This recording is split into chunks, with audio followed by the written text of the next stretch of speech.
Halo semuanya, selamat datang di video pembelajaran UI UX Design 1. Kali ini kita akan membahas tentang teknik penelitian pengguna atau empathize. Saya Devi Fajarwati dan materi ini merupakan bagian dari mata kuliah di Fakultas Teknologi Informasi dan Komputer Horizon University Indonesia. Apa sih empathize itu? Empathize adalah tahap pertama dalam proses design thinking, di mana kita berusaha memahami kebutuhan, perasaan, dan masalah pengguna secara mendalam. Tujuan utama dari tahap empathize ini adalah yang pertama, memahami kebutuhan, keinginan, dan masalah pengguna, mengidentifikasi hambatan atau tantangan yang dihadapi pengguna, dan mengumpulkan wawasan atau insight yang nantinya akan menjadi dasar untuk menciptakan solusi yang inovatif. Tahap ini sangat penting karena solusi yang baik selalu dimulai dari pemahaman yang baik tentang pengguna. Teknik penelitian pengguna dalam empathize ada beberapa teknik utama yang digunakan dalam tahap empathize, yaitu wawancara mendalam atau in-depth interview, survei online, observasi langsung atau direct observation, immersive, experience, empathy map, dan mari kita bahas satu persatu. Teknik yang pertama itu wawancara mendalam atau in-depth interview. Wawancara mendalam adalah teknik percakapan langsung yang bertujuan untuk menggali wawasan pengguna secara lebih dalam. Tahapan wawancara ini meliputi persiapan, di mana kita menentukan tujuan wawancara dan susun daftar pertanyaan yang terbuka. Kemudian pelaksanaannya, lakukan wawancara secara langsung atau virtual, catat atau rekam percakapan. Yang ketiga ada analisis, tinjau hasil wawancara untuk mengidentifikasi pola dan temuan penting.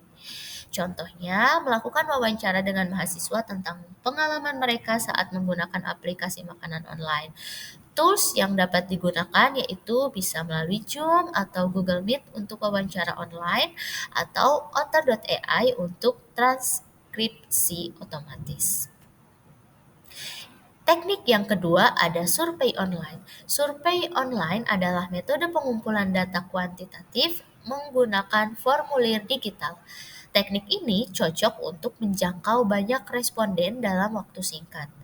Tahapan survei meliputi perencanaan, yaitu tentukan tujuan survei dan susun pertanyaannya, tertutup dan terbuka. Kemudian distribusi, sebarkanlah survei melalui email, media sosial, ataupun grup kelas. Kemudian pengolahan data, analisis hasil survei menggunakan diagram atau grafik. Contohnya, melakukan survei tentang preferensi fitur dalam aplikasi edukasi. Tools yang dapat digunakan yaitu Google Form atau Typeform untuk membuat SurveyMonkey untuk analisis hasil si surveinya. Teknik yang ketiga itu observasi langsung atau direct observation, di mana observasi langsung ini adalah teknik dengan mengamati perilaku pengguna secara langsung dalam konteks yang relevan. Tahapan observasinya meliputi persiapan, tentukan aktivitas yang akan diamati seperti proses login atau pembelian. Pengamatan yaitu catatan tindakan pengguna, hambatan yang dihadapinya apa, dan waktu yang diperlukannya berapa lama.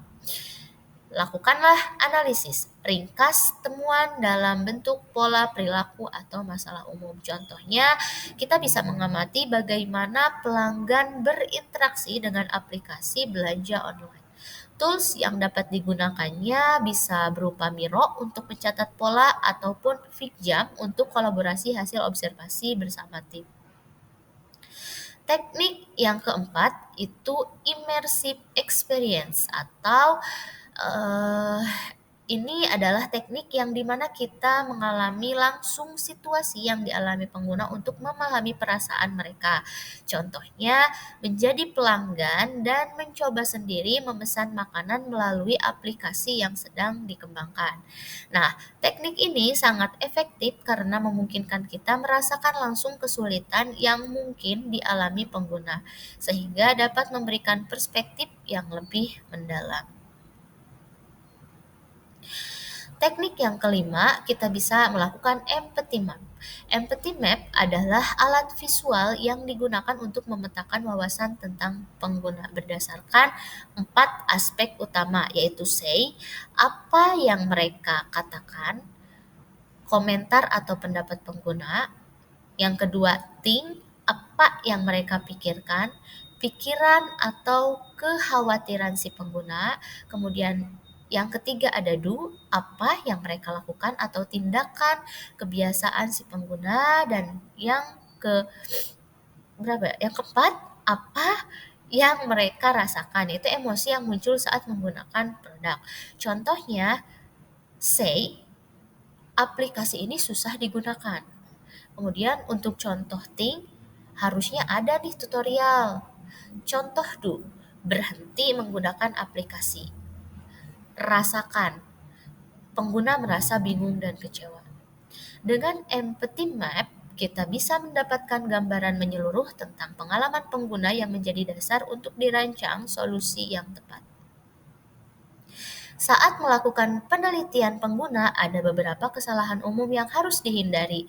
Yang pertama yaitu berprasangka, yaitu menyimpulkan masalah sebelum benar-benar memahami pengguna. Kemudian tidak mendengarkan aktif, yaitu terlalu fokus pada produk bukan pada masalah si pengguna.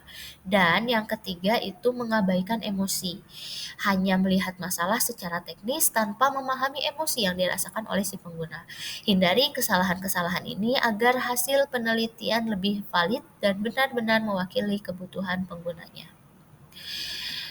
Dari tahap empathize, kita akan mendapatkan beberapa output penting, yaitu persona, yaitu gambaran fiktif tentang tipe pengguna berdasarkan hasil riset.